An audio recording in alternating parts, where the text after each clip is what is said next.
A chopped cold protein bound in something creamy, usually mayonnaise, flavored with some other stuff and usually eaten as a sandwich filling. That is what salad means in this context for those who didn't grow up eating this for lunch all the time. It's one of my favorite things to eat, especially the egg salad. I'm going to show you that. I'm going to show you tuna salad and chicken salad, and hopefully give you some ideas about how you can play with the basic concept. Lots of ways to be creative here. Basic tuna salad first. These days you have the can or you have the pouch. Either is fine, but if you use the can, you have to drain it first. They have to add way more water or oil to get a good seal inside the can. I always just squeeze the lid into the can to wring out the water. The vacuum pouch has hardly any water in it. Why not just cook fresh tuna for this? I don't know. It seems like kind of a waste for something so special as fresh tuna. This whole sandwich evolved as a way to make the cheap canned stuff palatable. I say go with it. And the mayonnaise works great because the fish is so lean. I always just eyeball a few scoops at first. You can mix in more later. For onion, to me, this is so a job for shallots. I want the crunch, so I want to use a lot of onion in relatively big pieces. Shallots are mild, so you can do that without completely blowing your head off with onion stank. My parents always used the dried onion flakes or a powder from a bottle. This is the secret I didn't learn until I moved to the South. Sweet pickle relish. When my time comes, bury me with this. It makes everything amazing. It might improve chocolate chip cookies. It definitely makes tuna salad to die for. Grind in a bunch of pepper, and I believe my love of garlic powder might have begun with this meal. My folks always used that with the dried onion.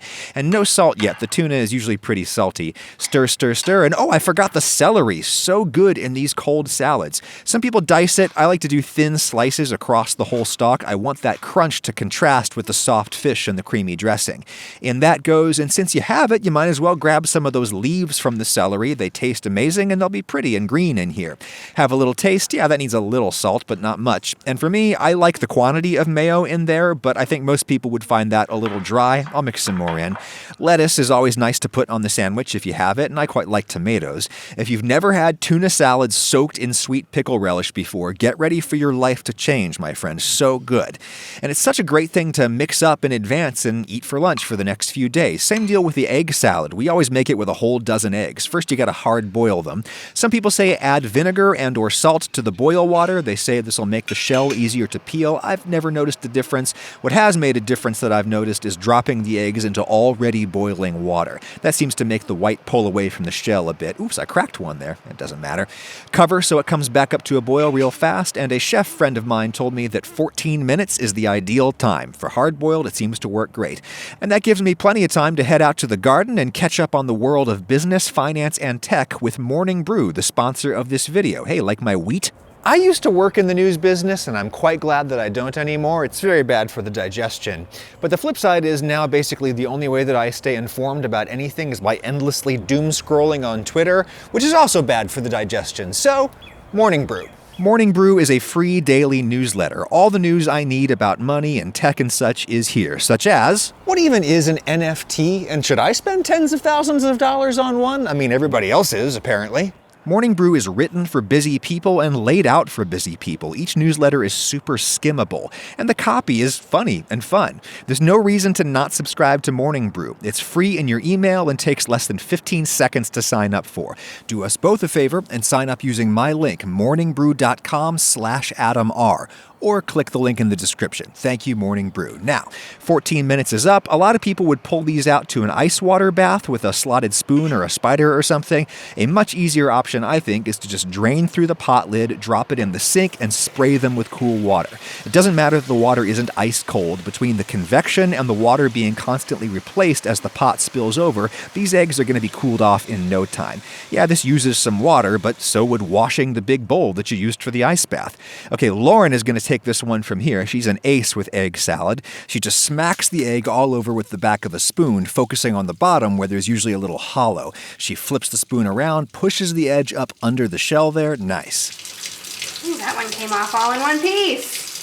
Yeah. Give each one a rinse and repeat. And for egg salad, you're going to be chopping it all up into little bits anyway, so who cares if you take a chunk out of the side of one of these.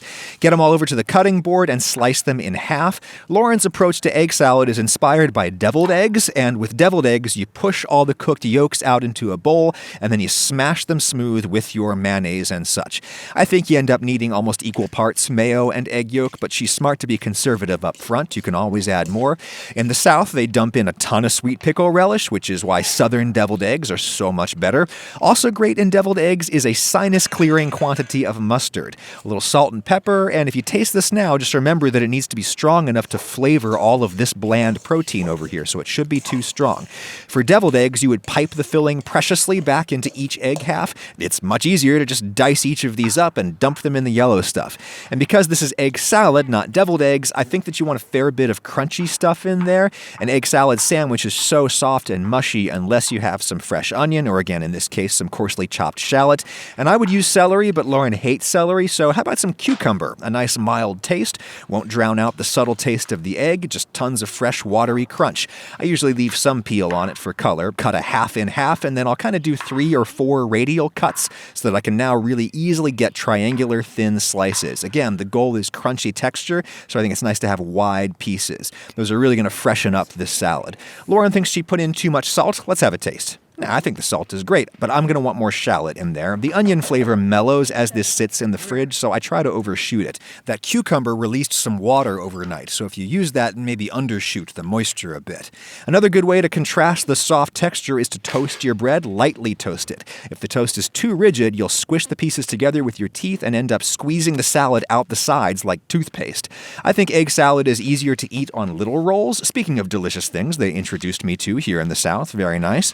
Okay, let's talk chicken salad. My folks used to use canned chicken, but I think this is a perfect occasion to use a grocery store rotisserie chicken.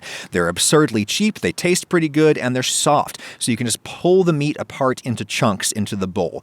Whenever you're picking meat to mix into some other stuff, I think you want to start with chunks that feel a little too big. Remember, they're going to break apart and shred a bit as we stir them in with everything else. The white meat on these chickens tends to be pretty dry, but who cares? We're going to cover this in mayo. Actually, let's use something else this time. A fancy alternative is mascarpone cheese, Italian cream cheese. 2 problems though, mascarpone is a little too thick and it can be kind of hard to find. The solution to both issues is to make our own, like 2 cups of whipping cream, a pint, 400 or 500 mils, medium heat, just barely bring it up to a simmer, and then juice in a lemon, at least half a lemon for this much cream. I ended up using the whole thing. You'll see the acid instantly coagulate the cream and thicken it up. To make mascarpone, you would now put this in a cheesecloth and let it drain overnight. But we would then have to thin it out with water or milk to get it loose enough to coat the chicken, so let's just not do any of that. Let's just call this done. Here it is after it cools down, a delicious spread in its own right. And you may think, wow, that's pretty indulgent putting cream into chicken salad, but I mean, what is this now? Maybe 60% fat at this point? Mayo is like 95% fat, so this is actually the light option and darn tasty. And say you don't want to use shallots. A bunch of green onions works great for all the same reasons. Mild flavor when raw, a little crunch, but not too much.